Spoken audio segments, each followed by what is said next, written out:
남들은 다 키가 크는데 키가 안 커요. 군대에서 막 이렇게 썸도 생기고 이런 일이 나한테 생긴다. 다시 또 아무 끼가 내려가서 또 아무 끼 오진 않을 거야. 거짓 방송 사도하라. 진짜. 그래서 출연 나오니까 아이콘 찍어요. 뷰가 김치냉장 위에 올라가서 나 보고 있어. 그때 그렇게 벅차게 놀아가지고 마음 안 돌아. 춤 좀 해주세요. 중국이며 대만이며 저 돈 많은 부자들이 저한테 스폰제를 많이 했어요. 아까 0이던데. 하나 둘 셋. 안녕하세요. 페페벨 채널의 페페입니다. 오늘은 저희의 인생 그래프라는 주제로 한번 저희 인생 그래프로 그려볼 예정입니다. 과연 어떤 그래프라고 할지. 약간 제가 몰래 페페 형의 그래프를 봤는데 저랑은 좀 달라요. 그래서 그러면 들어봐야겠어. 각자의 그래프를 설명해보는 시간을 갖도록 하겠습니다. 네. 그럼 인생 그래프 고고. 짜잔. 페페의 인생 그래프입니다. 놀라셨겠지만 저는 지금 진짜.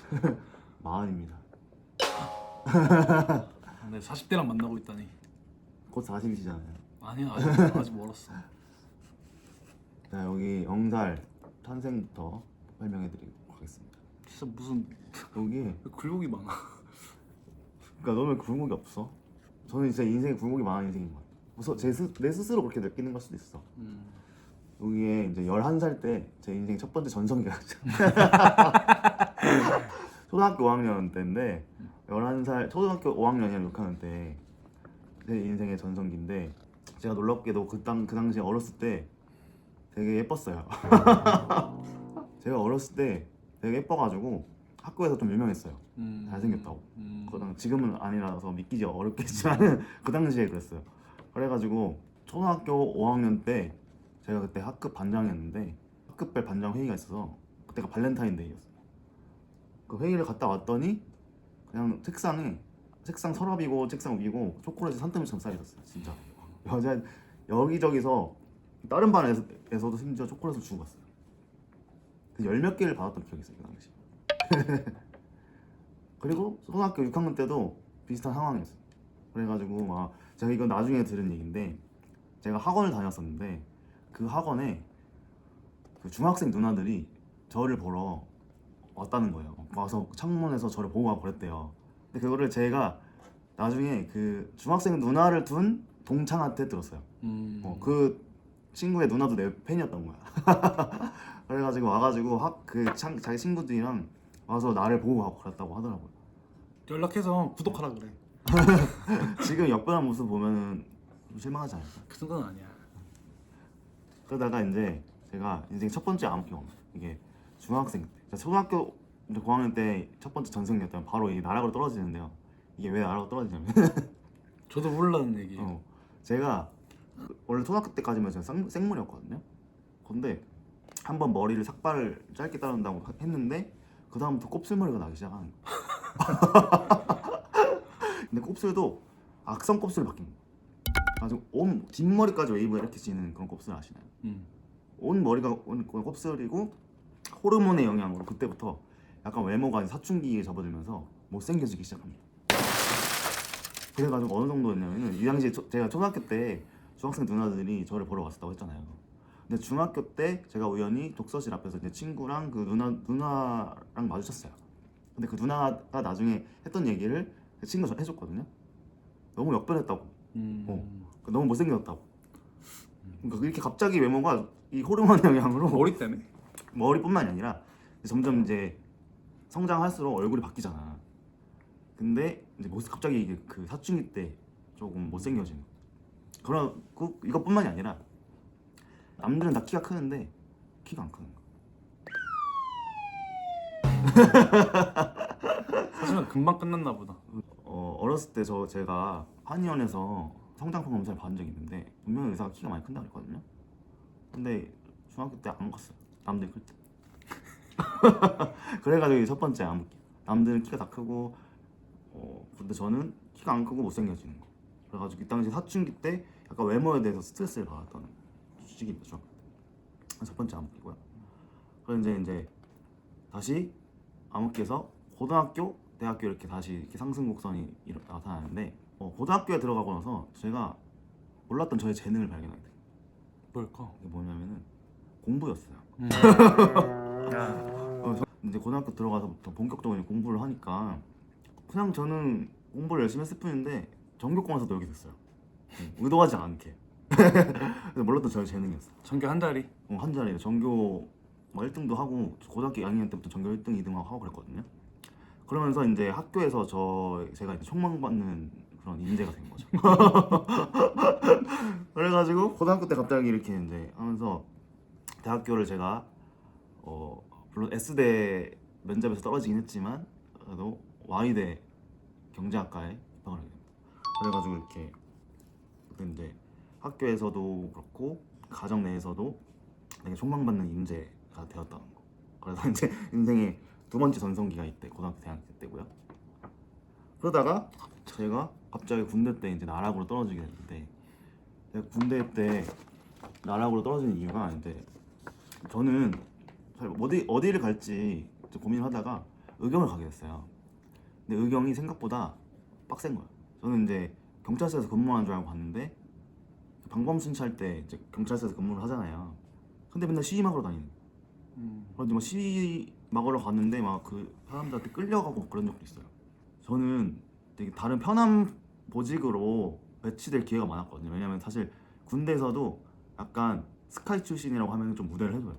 경찰청에도 내가 한번 불려갈 뻔하고 행정반이나 이런 데 막 운전병, 서장 운전병 이런 것로도 내가 어떻게 보면 면접을 봤어요. 근데 다 가기로 제가 내정돼 있었는데 중간에서 다 치고 들어오는 거예요. 그게 백을 쓰는 거예요, 사람들이. 이 백 문화가 지금 어떤지 모르겠는데 이 당시만 해도 경찰 고위 간부를 알고 있어야지만 편한 보직으로 발령이 났어요. 내가 행정반이래. 나 행정반 이제 다음 주부터 발령이래. 근데 취소됐대. 다른 애가 운전병이래. 서장 운전병으로 가래. 근데 또 취소됐대. 이런 적이 되게 여러 번 있었어. 그러니까 내가 그걸로 너무 스트레스 받아. 그래가지고 되게 암흑기. 인생 두 번째 암흑기였어. 근데 군대 초반에 그랬는데 이제 제가 1년 있다가 이제 행정반으로 발령도 나고 이제 군대에서 막 이렇게 썸도 생기고 제가 대학교 이제 다시 복귀를 하고 그 다음에 이 전성기는 아니지만 살짝 이렇게 한 번, 두 번 중간 정도 올라온 그래프가 있는데 그건 제가 대학생 때 교환학생이랑 이런 거 말고 다른 나라에서 살아보고 싶어가지고 일본이랑 캐나다에 각각 1년씩 워킹홀리데이를 갔었어요. 20대 초반 중반 때 그때 당시에 너무 이제 워킹홀리데이 가서 뭐 학교도 다니고 일도 하고 친구들도 사귀고 해서 너무 재밌는 시간들을 보냈거든요. 사실 뭐 큰 걱정 없이. 그래가지고 이때 약간 즐거웠던 시간이기 때문에 이렇게 표시를 했고요. 27살에 취업을 하게 됩니다. 그래서 27살에 취업하면서 동시에 이제 제 3회 인생 세 번째 암흑기가 찾아오는데 취업을 했는데 취업했던 곳이 제 생각과는 좀 많이 달랐어요. 업무적인 강도도 그렇고 약간 좀 마초적인 그런 집단에 제가 의도치 않게 가게 돼가지고 룸사롱이라든지 원하지 않았던 그런 것들도 막 억지로 가야 됐고 일도 막 밤낮 주말 평일 가리지 않고 맨날 출근하고 이런 술자리라든지 이런 것도 그렇고 그래가지고 제가 취업과 동시에 약간 인생 세 번째 암흑기가 찾아옵니다. 근데 이제 3년차 때 제가 30살 27살에 취업했는데 30살 때 갑자기 이제 화 한번 튀어오르는데 이게 왜냐면은 제가 이제 대리로 진급하는 해였거든요. 근데 승진과 동시에 제가 그 당시에 이제 나이나 이게 연차에 비해서 생각할 수 없는 성과급을 받습니다. 그리고 업무적으로 역량을 인정을 받아가지고 소리 나게 받았습니다. 그 돈으로 제가 이제 집도 오피스텔이지만은 구입을 하게 되고 그러면서 이제 한번 이렇게 튀어올랐고요. 2017년부터 32, 셋, 넷 이 3년 동안 진짜 인생 최대의 삼재가 찾아온 것 같아요. 이때 이게 인생 최대 암흑기라고 썼거든요. 한번 가져와주세요. 인생 최대 암흑기. 이게 절 만난 딱 시기인데 그래서 그런 거야? 그건 아니죠. 그래서 제가 이거를 이때 32살이 제 인생 최대 암흑기인데 이거를 이렇게 두 갈래로 분류해놨거든요. 제 인생은 여기서 최대 암흑기지만은 여기 러브라고 써놨잖아요. 이게 32살이 제가 벨을 만난 해. 그래서 제 러브 오브 라이프랑 제 라이프를 약간 바꾼 느낌? 근데 되게 저희가 열렬히 사랑했거든요, 초반에 진짜로. 그런데 인생에서는 제가 조금 안 좋은 일을 많이 겪었어요. 일단 첫 번째로는 이 32살 때 저희 아버지가 교통사고로 돌아가시고 갑작스럽게. 그건 나 만나기 전이지. 네, 둘이 친구로 알고 지냈던 친구로 그 시기거든요. 이거는 진짜 약간 그 드라마에서만 보던 그런 상황이었어요. 집에서 전 자고 있었는데 갑자기 엄마가 얼마 전화가 왔어요. 병원에서 전화가 왔는데 아버지가 심정지 상태라고, 지금 심폐소생술 중이라고 했다는 거예요. 그때 이제 달려가가지고 막 그런 드라마에서 보던 상황이었어요. 응급실에 계셨고 바로 수술 들어갔는데 거기서 이제 의사가 나오셔가지고 그런 드라마에서 보는 것처럼 몇월 며칠 몇 시에 운명하셨습니다. 그걸 저한테 딱 하는 거예요. 이게 실감이 안 나요. 진짜 이게 이런 일이 나한테 생긴다고 그런 시절이었어요. 그때가 제 아버지가 그렇게 돌아가시게 되면서 제가 어떤 생각을 했냐면은, 원래는 제가 이제 유학을 가서 이민을 갈 생각을 하고 있었어요. 근데 그러다가 제 진로도 조금 바꾸게 되는 계기가 됩니다. 일단 가족들을 두고 내가 이민을 가서 행복하게 살 수 없을 것 같다는 생각을 하게 됐고, 내가 원하지 않는 일을 지금 5년 정도 했었거든요. 계속 이렇게 평생을 살 수는 없다는 생각을 하게 됐어요. 그러고 나서 제가 이제 미국으로 이제 파일럿 유학을 가게 되죠. 근데 제가 또 이때 계속 인생 최대 암흑기가 이어졌던 이유는 뭐냐면은 미국에 가가지고 제 뜻대로 되는 일이 하나도 없는 거예요. 이제 저는 빨리 공부를 마치고 와야 되는데 여지껏 그렇게 막 이 정도로 안 됐던 때는 없었던 것 같아요. 뭘 하려고 하면은 다 틀어지는 거예요. 예를 들어서 공부를 열심히 해가지고 이렇게 시험 스케줄 다 잡아놨는데 날씨가 안 좋아서 밀리고, 그 시험관이 아파서 밀리고, 뭐 이런 식으로 계속 틀어지는 거예요. 계속 이게 반복이 되니까 제가 그 당시에 스트레스 너무 많이 받아가지고 탈모가 왔어요. 진짜로 머리가 너무 많이 빠지는 거예요. 스트레스 많이 받으니까. 그리고 나서 그걸 마치고 왔는데 또 코로나가 터졌어. 제가 그동안 노력했던 게 다 물거품이 되는 상황이 생긴 거죠. 그래서 이게 제가 여지껏 살면서 32살부터 인생 최대 암흑기였어요. 3년 동안. 그치만 이게 이제 제가 이렇게 두 갈래로 나눠놨잖아요. 이 연애 곡선은 제가 이제 또 인생 최대 전성기를 맞게 되는 거예요. 해볼 수 없는 사랑을 했어. 그러다가 이 곡선이 합쳐지게 되는 게 이제 링그를 시작하면서, 제가 이제 파일럿의 그 꿈은 잠시 제쳐두고 이제 링그를 같이 벨이랑 하게 되면서 약간 사업이라는 거를 처음 하게 됐지만 뭐 우연치 않게 노력보다는 약간 운이 좀 따랐던 것 같아요. 이런 것도 우리가 잘할 수 있구나 라는 거를 저희가 처음 느꼈던 것 같아요. 이제 인생 4번째 나락기 한번 오게 되는데 민그를 성공했다는 그런 자신감에 이제 프랜차이즈 피자집을 하나 하게 되는데 그게 생각처럼 잘 안 됐어요. 저희 에피소드 7회에서 얘기했던 건데, 리프레시 휴가로 세부를 갔다가 또 비행기 사고를 당해가지고 죽을 뻔한 것도 있고요. 그래서 이때 좀 많은 저희가 깨달음을 얻고 지금 다시 이렇게 약간 올라가고 있는 중인 것 같아요. 한번 또 전성기가 오지 않을까요? 그렇죠. 네. 그럴 것 같죠. 네. 지금 뭔가 다시 또 암흑기가 내려가는데 또 암흑기가 오지 않을까? 파란만장하다. 파란만장. 이번에 저의 인생그래프를 한번 설명해드리겠습니다. 짠, 벨의 인생그래프. 일단은 제가 여기 태어났을 때는 여기 높았어요. 높았던 이유가 뭐냐면은 저는 그 남부럽지 않은 집에서 그냥 무난하게 잘 살았어요. 그래서 근데 여기 평탄했다고 했던 이유는 이때 설명을 드릴 건데, 그냥 이때 그냥 딱 초등학교 졸업할 때까지 그냥 먹고 싶은 거 다 무조건 먹고, 그러니까 부자였나요? 부자는 모르겠는데 일단 태어났어요. 집이 58평이었어요. 오, 부자네. 그러니까 아버지는 공무원이셨고 어머니가 이제 보험왕. 뭐 남부럽지 않게 그냥 아무튼 잘 살고 있었다가 부잣집 도련님으로 떠났다가 갑자기 제가 중학교 입학했을 때 이제 몇 살에 때인 거야? 14살이죠. 14살. 14살에 저희 집이 없어졌어요. 집에 막 빚쟁이 찾아오고 막 빨간 닥지 붙이고 제 이런 모습 처음 본 거예요. 근데 그게 왜 그랬냐 했더니 이제 어머니가 진짜 실수로 너무 친한 친구한테 보증을 이제 딱 써줬는데 보증이 문제야. 써줬는데 그때 집이 순식간 날라가 플러스 빚을 엄청 많이 지게 됩니다. 그래서 제가 이때 58평 그 엄청 큰 아파트에서 살았다고 했잖아요. 근데 이때 주택으로 이사를 갔는데 이 집이 어땠냐면은 진짜 바퀴벌레 막 이만한 거 나오고 이게 막 벽에 막 기어다니고 그다음에 부엌에서는 막 쥐가 맨날 막 찍찍찍 막 진짜 하고 막 그런 집이었어요. 제가 이게 거실이랑 주방이랑 이렇게 같이 연결돼 있거든요. 그래서 찍찍 돼가지고 옆에 딱 쳐다보면은 쥐랑 나랑 이렇게 아이 컨택을 해요. 쥐가 김치냉장고 위에 이렇게 올라가서 날 보고 있어. 그러니까 진짜 그런 집에서 제가 살았었어요. 엄마가 이때 이제 빚쟁이들이 맨날 그 쫓아와가지고 서울로 가십니다. 어머니는 서울로 이제 돈 벌러 혼자 떠나시게 됐고 이때 그 주택에서는 저랑 아빠랑 큰 누나랑 작은 누나 넷이 살게 됩니다. 1년 동안 거기서 살다가 아버지가 이제 열심히 돈을 또 다시 모아가지고 그 아파트로 또 이사를 가게 돼요. 그래서 점차 이렇게 일어나는 건가요? 점차 올라가고 있었습니다.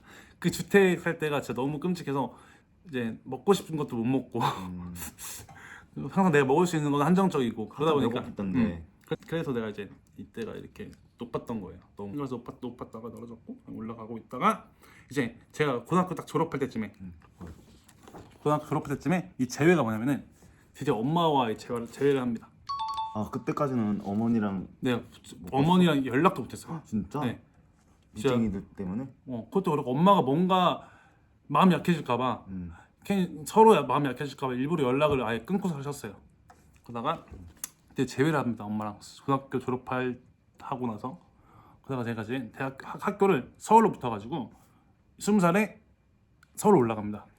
큰 누나, 작은 누나 저 셋이 다 같이 올라가서 이제 엄마랑 연락이 돼가지고 엄마랑 너무 살고 싶은 거예요. 엄마가 이제 그동안 뭐 거의 6년 넘도록 뭔가 너무 외롭게 사셨고 뭐 그동안 어머니가 항상 돈을 아빠한테 보내주셨다고 하더라고요. 그 매월 일을 한 걸. 그때가 갑자기 높아지잖아요. 힘들었지만 행복했던 시절이라고 했어요. 힘들었지만 행복했던 시절. 그 당시에 엄마랑 저랑 누나 둘이서 7평짜리 도시텔에 살았어요. 왜냐면 아무것도 없이 올라왔거든요.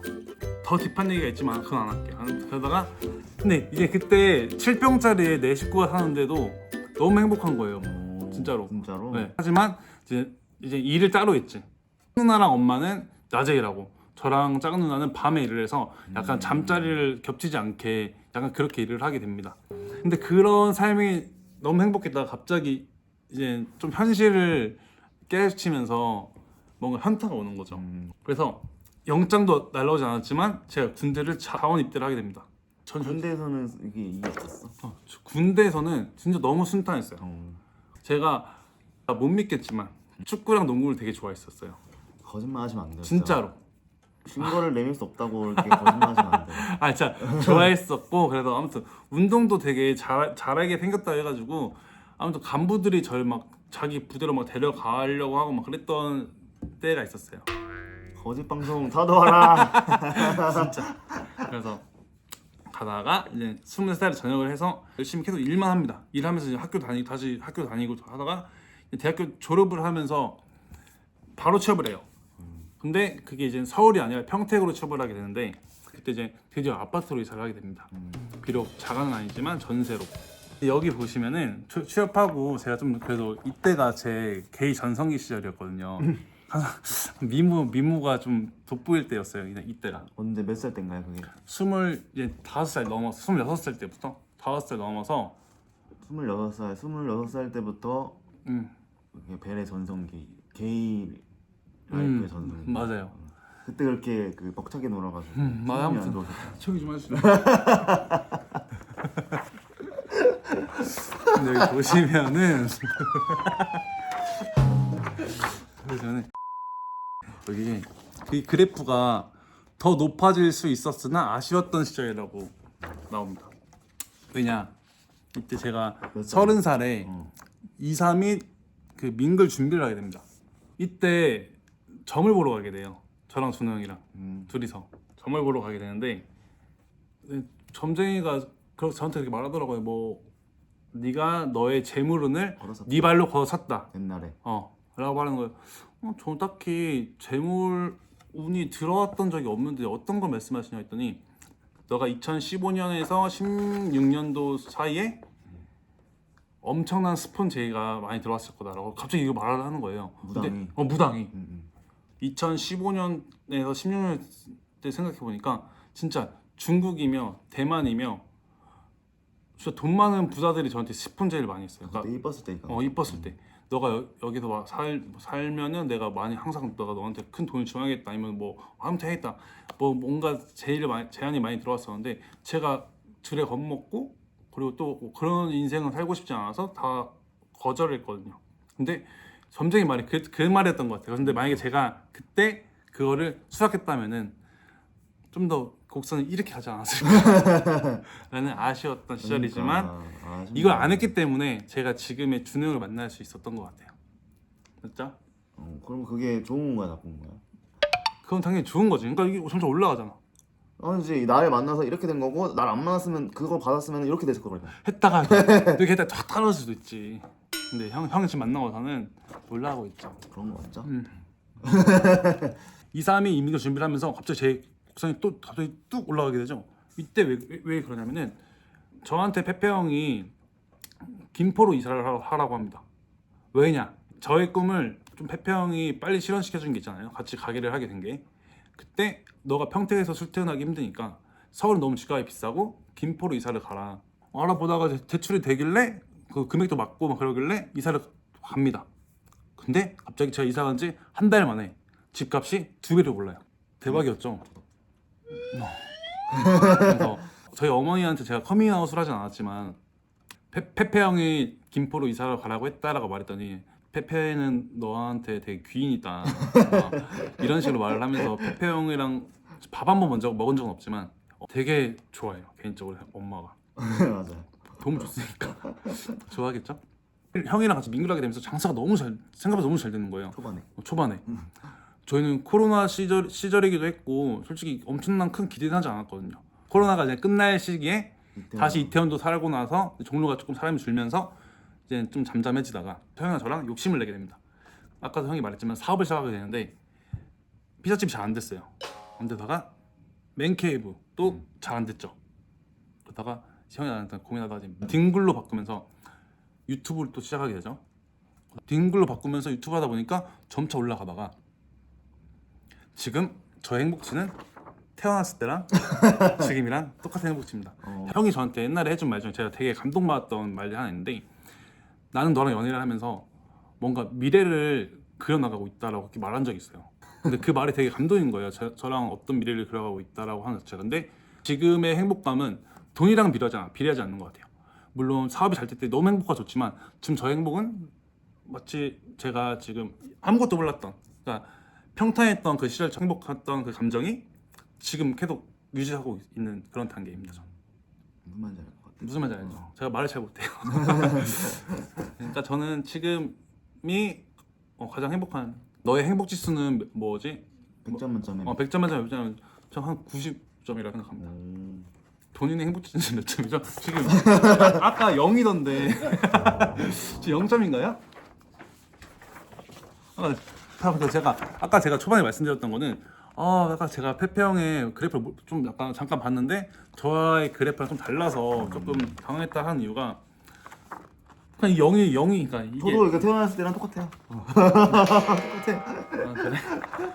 아니 근데 이게 약간 서로 그린 그게 다른 게 당연히 이렇게 전차 우상향 하는데 저는 그거를 그냥 이렇게 0에 보정한 거고 얘는 우상향하게 그린 거고. 그리고 더 그랬던 거는 봐봐요. 여기서 형이 피자집 다 안 됐을 때 갑자기 또 그 그래프가 완전 기준점에서 아래로 가죠. 근데 저는 기준점이 아래로 가지 않습니다. 왜냐? 형이랑 함께 했기 때문에 함께 했던 것만으로 행복하기 때문에 이게 떨어질 수 없거든. 이게 감정 차이입니다. 감정 차이. 대단하시네요. 아무튼 이 인생 그래프를 하면서 형의 몰랐던 얘기도 들어보니까 되게 신선합니다. 저도 이거 인생 그래프를 하면서 아까 잠깐 말한 느낀 건데 나락이 있으면은 다시 올라가는 것도 있는 것 같아요. 인생이 계속 나락만 있는 것도 아니고 계속 올라가는 것만 있는 것도 아니고 근데 너무 평탄하기만 하면 또 재미가 없잖아요. 나 계속 올라가고 싶다. 조만간 올라갈 일이 있지 않을까. 그렇죠. 함께하면. 자, 지금까지 저희 페페와 벨의 인생 그래프, 과거 그래프를 보여드렸습니다. 근데 이제 앞으로 그려갈 그래프는 유튜브를 통해서 여러분들과 공유할 테니까 지켜봐 주시고요. 페페벨 많이 사랑해주세요. 네, 사랑해주세요. 오늘 영상은 여기까지고요. 시청해주셔서 감사합니다.